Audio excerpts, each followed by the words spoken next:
Greetings, and welcome to Today in Trek, our daily show about what has, is, and will happen in the world of Trek. It's January 4th, and our guest host today is Admiral Damo Tully, hosting the show from the mezzanine level at Earth Space Deck. Today's episode is brought to you by a cinnamon bear claw from Heidelberg House in Indianapolis, Indiana, because after a 4-mile hike through Fort Harrison State Park, just a cup of coffee wasn't going to cut it. If you've got a favorite coffee vendor or pastry shop that also contributes to the greater good, let me know and I'll give them a try and a shout out. Let's go on to Today in Trek. Let's hit those birthdays first. January 4th, 1938 was the birth date of several Star Trek related folks, including stuntman, stunt actor, and stunt coordinator Eric Cord. Mr. Cord did his stunt activities in TNG, Voyager, and Star Trek Generations. Everybody's favorite Albert Einstein, Jim Norton, was also born this day in 1938. He portrayed Einstein in 2 TNG episodes, The Nth Degree and Descent, where he played poker with Data, Sir Isaac Newton, and Stephen Hawking. Stephen Hawking. More than that, however, Jim Norton is today's candidate for the Best 6 Degrees actor, having worked with Michael McKean, Rosalind Chow, Avery Brooks, Jennifer Lien, W. Morgan Shepard, Andreas Katsoulis, David Warner, Walter Koenig, Jeremy Kemp, and Patrick Stewart. Diana Ewing was born this day in 1946. She played the ethereal Droxine in the TOS episode The Cloudminders.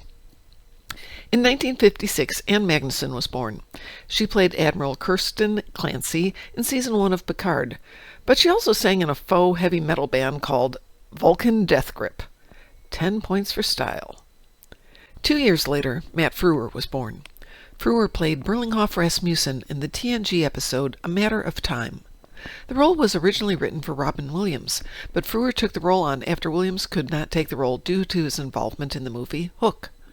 In addition to Trek, Frewer starred in Honey, I Shrunk the Kids, but may be best known for his role as Max Headroom. If you look carefully in the TNG episode Conspiracy, there is an acoudogram of Vice Admiral Maxwell Headroom of Starfleet Missions Operations. Comic book artist David Roach was born this day in 1965. He was involved in multiple issues including Crossfire, No Quarter, All Fall Down, Star Trek Special, Avalon Rising, and Double Time. In 2233, James T. Kirk is born on Medical Shuttle 37.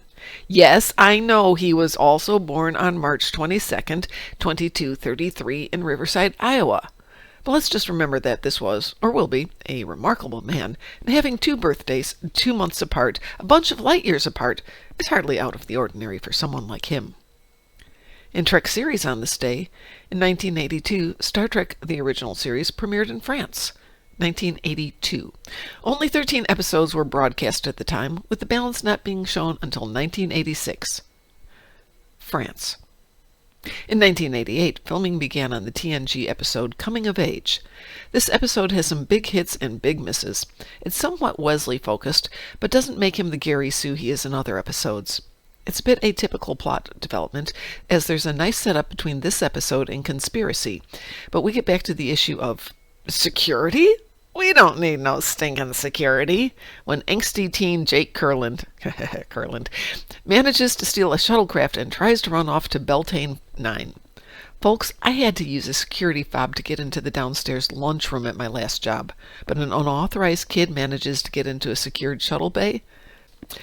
On a sad note, on this day in 2024, David Soul died at the age of 80. Soul was best known for his role as Hutch in Starsky and Hutch, as well as his solo singing career in the 1970s, where he achieved a #1 hit with Don't Give Up on Us, and a #1 hit in the UK singles chart, Silver Lady. In Trek, he portrayed Makora in the TOS episode The Apple. In a bit of a Trek meta-ness, Soul played the character Joshua Bolt on the TV series Here Comes the Bride, along with Trek actors Robert Brown and Mark Lenard. The Mark Lenard character from that series appears in the 1985 Star Trek novel Ishmael, and is revealed to be an ancestor of Amanda Grayson, who is Spock's mother, which means that Bolt was her great-uncle many times removed. Weirdness, thy name is Trek. Tracy Torme died on this day in 2024. He was a writer and executive story editor for TNG during the first and second seasons, and wrote several episodes including Haven, wherein we meet Lwaxana Troi for the first time, and The Big Goodbye, which won a Peabody Award. and wrote Conspiracy. His version of Conspiracy, however, was deemed too dark for TNG as it involved a military coup among the ranks of Starfleet Command, and which ultimately became a parasitic alien we now know and love.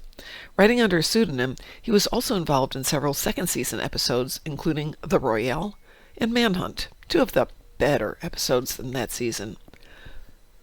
In other Trek stuff, in 1998, the Star Trek Experience opened at the Las Vegas Hilton.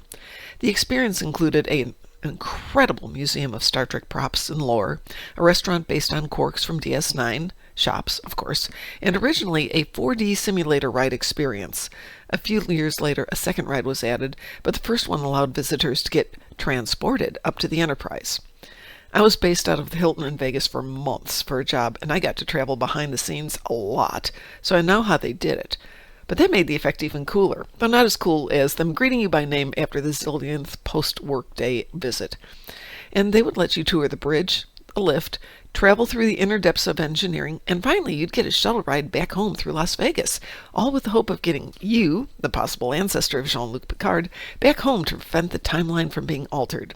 It was way cool, and it's sorely missed. And no, I did not steal that menu from Quarks, but I do make a mean Mookie's pasta. Trek History of the Future, countdown to Star Trek 31. We're at 20 days to go. This show will be shown on Paramount Plus here in the States. Star Trek Online update. Today's Universal is still Gateway to Grethor, and we're still in a red alert and XP boost until January 14th. As I've said before, if you've got tunes and ships to master and level, go to it. If you have more information about what is happening, or has happened, or will happen on this day in Trek, including streaming services that are carrying Section 31 internationally, drop me a message or comment down below, or let me know about your games related to Star Trek and any updates you'd like announced. We'll see you tomorrow.